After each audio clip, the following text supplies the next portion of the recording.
ជីវិតដែលធ្លាប់តែអួតអាងនិងភាពប្រហើនលើដងផ្លូវបានមកដល់ទីបញ្ចប់ត្រឹមមួយប៉ព្រិចភ្នែកវិឆ័យយុវជនដែលគេស្គាល់ថាជាអាខ្លាកំណាចបានបាត់បង់ជីវិតក្នុងគ្រោះថ្នាក់ចរាចរណ៍ខណៈពេលប្រណាំងម៉ូតូតើមានអ្វីកើតឡើងចំពោះវិញ្ញាណរបស់គេនៅពេលដឹងខ្លួនថាខ្លួនឯងស្លាប់ការស្ដាយក្រោយនិងការយំសោករបស់ម្ដាយដែលរងចាំកូនត្រឡប់មកវិញតើឈឺឆាប់យ៉ាងណាសូមតាមដានសាច់រឿងខ្មោចដ៏រន្ធត់និងបង្កប់នូវអត្ថន័យអប់រំក្នុងរឿងខ្មោចក្មេងស្ទាវនេះទាំងអស់គ្នាពន្លឺភ្លើងតាមដងផ្លូវនៅជ័យក្រុងភ្នំពេញហាក់ដូចជាព្រាវនៅក្រោមរាត្រីដុតតែចាក់ស្រែបភាពស្ងប់ស្ងាត់នៃយប់ជ្រៅត្រូវបានកំទេចដោយសំឡេងម៉ាស៊ីនម៉ូតូដែលបន្លឺឡើងត្រហឹងអឹងកងវិឆ័យយុវជនវ័យ19ឆ្នាំដែលមានរហស្សនាមថាអាខ្លាកំណាចប្រចាំតំបន់កំពុងតែអង្គុយលើម៉ូតូកែច្នៃផុសខ្មៅរលោងរបស់គេភ្នែករបស់គេសម្លឹងទៅមុខដោយភាពជឿជាក់និងប្រហើនបំផុតសម្រាប់រូបគេនិងមិត្តភ័ក្តិមួយក្រុមទៀតការប្រណាំងម៉ូតូនៅពេលយប់គឺជាជីវិតជាកិត្តិយសនិងជាការបង្ហាញពីភាពអស្ចារ្យដែលមិនខ្លាចញញើតនឹងច្បាប់ទម្លាប់អ្វីទាំងអស់សំឡេងស្រែកហៅកញ្ជ្រៀវនិងការបញ្ឆេះកំហឹងម៉ាស៊ីនបានធ្វើឲ្យបរិយាកាសកាន់តែឡើងកម្ដៅទោះបីជាខ្យល់ត្រជាក់បក់មកប៉ះស្បែកយ៉ាងណាក៏ដោយយប់នេះអ្នកណាចាញ់ត្រូវបោមិត្តភក្តិទាំងអស់ភើកដាល់ភ្លឺវិឆ័យស្រែកឡើងទាំងសាយក្អាយមុននឹងបន្ថែមការយ៉ាងខ្លាំងរហូតដល់ផ្សែងខ្មែរហួយត្រឡង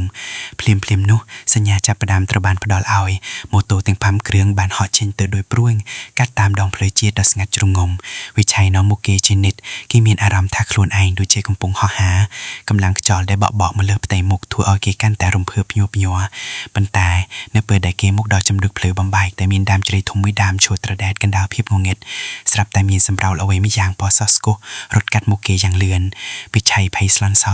កន្ត្រាក់ជង្គួតយ៉ាងខ្លាំងរត់ជន់ហ្វ្រាំងយ៉ាងងងើរហូតដល់ឮសំឡេងក៏គិតនឹងថ្នងើតតយ៉ាងវែងអាឡ័យម៉ូតូរបស់គេបានក្រឡាប់ផ្ងាជើងបោកទៅនឹងខឿនថ្នយ៉ាងពេញទំហឹងរួចបន្តអូសទៅមុខរាប់សិបម៉ែត្របង្កើតបានជាផ្កាភ្លើងសន្ធោក្នុងភាពងងឹតគ្រប់យ៉ាងហាក់ដូចជាងងឹតស្លុបមួយរំពេចសម្រាប់វិឆ័យមួយសន្ទុះក្រោយមកគេក៏ដឹងខ្លួនឡើងវិញក្នុងសភាពស្រពាលគេមានអារម្មណ៍ថាខ្លួនស្រាវដោយសម្លៃវិឆ័យក្រោកឈរឡើងរួចក្រវីក្បាលតិចដើម្បីបំបត្តិភាពវាលមុខគេឃើញមិត្តភ័ក្តិរបស់គេជប់ម៉ូតូអស់ហើយរួចរត់មកចំរងមើលអ្វីមួយយ៉ាងនៅក្បែរខឿនថ្ននោះវិឆ័យដើរទៅជិតពួកគេទាំងងឿងឆ្ងល់រួចសួរដោយសំឡេងខ្លាំងថាពួកហែងមើលអីនឹងអញនៅទីនេះតអញអត់អីទេគ្រាន់តែរលាត់ដៃបន្តិចបន្តួចប៉ុណ្ណោះប៉ុន្តែចម្លែកណាស់គ្មាននរណាម្នាក់ងាកមកមើលគេឬឆ្លើយតបនឹងគេឡើយមិត្តភ័ក្តិរបស់គេខ្លាយយកដៃខ្ទប់មុខដោយភាពរន្ធត់វិឆ័យជ្រែកចូលទៅកណ្ដាលចំណោមនោះរួចភ្នែករបស់គេក៏បើកធំបេះដូងហាក់ដូចជាលោតខូចចង្វាក់ភ្លាមនៅលើថ្នាលដែលពោពេញដោយកម្ទេចជាប់ម៉ូតូនិងកញ្ចក់គេបានឃើញរាងកាយយុវជនម្នាក់ដេកស្ទោកស្ទឹងក្នុងធ្លុកឈាមរូបរាងកាយនោះស្លៀកពាក់អាវធំពណ៌ក្រហមនិងខោខូប៊យដែលដូចនឹងអ្វីដែលគេកំពុងស្លៀកពាក់បិទមុខមាត់របស់សាកសពនោះគឺជារូបគេផ្គាល់ដែលមានភ្នែកបើកធំសម្លឹងមុខលើមេឃដោយភាពអាឡោះអាល័យវិឆ័យញ័រដៃញ័រជើងគេព្យាយាមចាប់ស្មាមិត្តភក្តិម្នាក់ដើម្បីបញ្ជាក់ការពិតប៉ុន្តែដៃរបស់គេបានឆ្លងកាត់រាងកាយមិត្តនោះដូចជាការចាប់ខ្យល់អាកាសភាពតាចាក់ស្រែបចាប់ផ្ដើមរត់ពេញជើងខ្នងរាដាវដងពាក់ដូងគេមិនមែនជាមនុស្សទៀតទេវិឆ័យស្រែកយំយ៉ាងខ្លាំងតែគ្មានសំឡេងអ្វីចេញពីមាត់របស់ទីឡើយក្រៅពីខ្យល់បក់ហ្វូកាត់ដើមជ្រៃធំនោះនៅក្បែរនោះស្រាប់តែលេចចេញនូវបុរសចំណាស់ម្នាក់ស្លៀកពាក់សរូបរាងស្លេកស្លាំងឈរញញឹមយ៉ាងគួរឲ្យខ្លាចនៅក្រោមសម្រៅដើមជ្រៃរួចនិយាយដោយសំឡេងសក់ថាមកចោះចៅផ្លូវដែលឯងធ្លាប់ដើរវាបានចប់ត្រឹមនេះហើយយប់នេះគឺជាយប់ដំបូងនៃជីវិតថ្មីរបស់ឯងក្នុងលោកនៃសេចក្តីស្លាប់វិឆ័យដកថយក្រោយទាំងតក់ស្លុតបំផុតខណៈដែលសពរបស់គេត្រូវបានឡានពេទ្យលើកដាក់លើគ្រាសែងចាក់ចេញទៅចោលព្រលឹងដែលកំពុងតែវង្វេងក្នុងរាត្រីដ៏ខ្មៅងងឹតនេះតែម្នាក់ឯងវិឆ័យដកថយក្រោយទាំងតក់ស្លុតបំផុតខណៈដែលសពរបស់គេត្រូវបានឡានពេទ្យលើកដាក់លើគ្រាសែងចាក់ចេញទៅចោលព្រលឹងដែលកំពុងតែវង្វេងក្នុងរាត្រីដ៏ខ្មៅងងឹតនេះតែម្នាក់ឯងគេសម្លឹងមើលកង់ឡានពេទ្យដែលបង្វិលចេញទៅបាត់នាំយកសាកសពដែលធ្លាប់ជាជំរឹះនៃវិញ្ញាណរបស់គេទៅយ៉ាងឆ្ងាយគ្មានថ្ងៃត្រឡប់ភាពត្រជាក់ស្រឹបចាប់ផ្ដើមលុបចូលមកគង់រុនញាស់តែគ្មានរូបរាងធ្វើឲ្យព្រលឹងក្មេងស្ទាវរូបនេះញ័ររន្ធត់ឧបមាក្នុងភាពងងឹតដែលស្ងាត់ជ្រងំបំផុតគេមានអារម្មណ៍ថាខ្លួនឯងកាន់តែស្រាវដោយផ្សែងអប់ខណៈដែលបុរសចំណាស់ស្លៀកសរូបនោះកាន់តែដើរចូលមកជិតដោយស្នាមញញឹមអត់ត្រជាក់ស្រាប់ដែលមើលទៅគួរឲ្យខ្លាចលឺស្ដាមលោកតា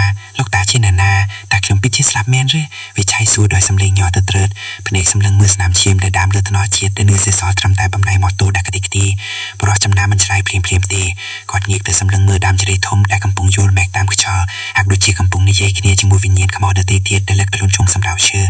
មែនហើយចៅប្រុសជីវិតដែលឯងធ្លាប់តែអួតអាងធ្លាប់តែជិះម៉ូតូបង្ហោះលើដងនឹងមច្ចុរាតនោះពេលនេះវាបានរលត់ដោយភ្លឹងទៀនទ្រឹស្ចោលបោះហើយឯងបានប្រើប្រាស់វេក្មេងរបស់ឯងក្នុងភ្លើខូឯងយល់ថាការបង្កភាពភ័យខ្លាចថនអ្នកដទៃគឺជាភាពខ្លាំងប៉ុន្តែពេលនេះឯងឃើញទេគ្មាននរណាម្នាក់នៅក្បែរឯងឡើយសូម្បីតែមិត្តភាពដែលឯងត្រាំហៅថាបងប្អូនស្លាប់រស់ក៏នាំគ្នារត់ចោលឯងបាត់អស់ដែរពាក្យសម្ដីរបស់បរិះចំណាដោយគេដើមមុតស្រួចចាក់ទំនោរបេះដូងវិឆ័យឲ្យជឿខ្ទោកគេនឹកឃើញពិធីមុនពេលគ្រោះថ្នាក់គឺគេកំពុងតែប្រណាំងម៉ូតូយ៉ាងសប្បាយរួចក៏ជ្រុលចង្ពួតបុករបាំងភ្លៅយ៉ាងពេញទំហឹងដោយសារតែភាពធ្វេសប្រហែសរបស់ខ្លួនឯងរំពេចនោះវិឆ័យមានអារម្មណ៍ថាខ្លួនគេអណ្ដែតត្រសែតកាត់តាមវាលស្រែនិងផ្ទះញឹកភូមិរហូតមកដល់មុខផ្ទះតូចមួយដើមដែលនៅមានពន្លឺភ្លើងតិចតិចឆេះបំភ្លឺកណ្ដាលរាត្រីនោះជាផ្ទះរបស់គេឃើញម្ដាយរបស់គេកំពុងអង្គុយលើក្រាជើងម៉ាស៊ីនទេហាក់ដូចជាកំពុងរងចាំកូនប្រុសមកផ្ទះវិញទាំងមិនអស់ចិត្តបើទោះបីជាយប់ជ្រៅណាស់ទៅហើយក្ដីនៅលើទូបាយមានគ្រប់តុដែលលាក់ទុកម្ហូបដែលគេចូលចិត្តគឺមានបាញ់ឆាខ្ញីនិងសម្លាម្ជូរគ្រឿងដែលម្ដាយខំធ្វើទុកឲ្យកូនប្រុសតែម្នាក់វិឆ័យស្ទុះទៅរកម្ដាយទាំងទឹកភ្នែកខូចជុះមុខម៉ែកូនមកវិញហើយលើកលែងទូសាទូនផងម៉ែជួយកូនផងកូនរងាណាម៉ែគេព្យាយាមរុកដៃទៅអបចង្កេះម្ដាយប៉ុន្តែដៃដែលធ្លាប់តែមានកម្លាំងបង្វិលការម៉ូតូយ៉ាងខ្លាំងក្លាពេលនេះប្រែជាមានរូបរាងចោកកាត់កាយម្ដាយដូចជាខ្យល់អាកាសធាតុស្រីទីជាម្ដាយស្រាប់តែព្រឺសំបោងាកឆ្វេងនេះស្ដាំរួចដកដង្ហើមធំទាំងគទីបារម្ភដែលដកក្នុងចិត្តវិឆ័យមិនក៏យប់នេះត្រជាក់ម្លេះគុណមិនក៏បាត់ឯងយំម្លេះប្រែជាឯងដើរលេងភ្លេចបាយភ្លេចទឹកទៀតហើយមែនទេភ្លាមលុះសំលេងទូរស័ព្ទទន្លឺឡើងយ៉ាងខ្លាំងកាត់ភាពស្ងប់ស្ងាត់ក្នុងផ្ទះនៅពេលម្ដាយរបស់គេលើកទទួលរួចលើដំណឹងអបគុសាលពីខាងមន្ទីរពេទ្យគាត់ក៏ស្រែកយំយ៉ាងខ្លាំងរហូតសន្លប់បាត់ស្វាដីលើការរូបផ្ទះយ៉ាងអណោចោធម្មវត្តវិឆ័យជុំមើលទៅទីនោះទាំងជួយចង់ស្ទើរផ្ទុះទ្រង់វិញ្ញាណគេចង់ជួយលើកម្ដាយតែគេធ្វើមិនបានគេដឹងច្បាស់ថាជីវិតតែធ្លាប់តែខ្ចាក់ជាជាមួយមិត្តភក្តិស្ទាវនៅគ្រឿងស្រវឹងបាននាំមកនៅទុកសុខដែលមិនអាចរៀបរាប់បានសម្រាប់អ្នកមានគុណដែលស្រឡាញ់គេស្មើជីវិតប្រោះចំណាស្លៀកសលេងមកកណ្ដងទៀតនៅក្រោមនូវគុណភាពស្ងប់ស្ងៀមវាបដិសេធនៅពេលនេះវាមិនអាចពង្រីកពេលវេលាឲ្យត្រឡប់ក្រោយបានឡើយចៅព្រោះយប់នេះគឺជាយប់ចុងក្រោយដែលឯងមើលឃើញមនុស្សដែលឯងស្រឡាញ់បានច្បាស់មិនស្បៀតតោះទៅភ្លើងនៃវិញ្ញាណវងវែងដែលគ្មានទីបញ្ចប់បានពងរងចាប់ឯងហើយវិឆ័យត្រូវបានកម្លាំងអាតាកំហាំងក្បាលងងឹតមួយតែងចេញពីផ្ទះបន្ទាបម្ដងគេស្រែកថែមម្ដាយជាលើកចុងក្រោយតែសំឡេងនោះរលាយបាត់ទៅក្នុងភាពស្ងប់ជំនុំនៃរាត្រីដ៏សែនឆ្ងាយព្រលឹងគ្មានស្ទាវតែត្រាប់តែមានអនុលើកម្លាំងម៉ូតូនិងភាពខ្លាំងក្នុងក្រុងពេលនេះត្រូវបាននាំទៅពីកន្លែងដែលគ្មានពលឺប្រែតិចមិនសល់ទុកទៅជាមួយនឹងរឿងរ៉ាវព្រមមានដល់គ្មានឆ្នាំក្រោយតែចង់ដើរតាមផ្លូវងងឹតតែគ្មានច្រាក់ជាមួយនេះសំឡេងចោលបោកពូហ្វូននៅតាមជ្រៃធំដែល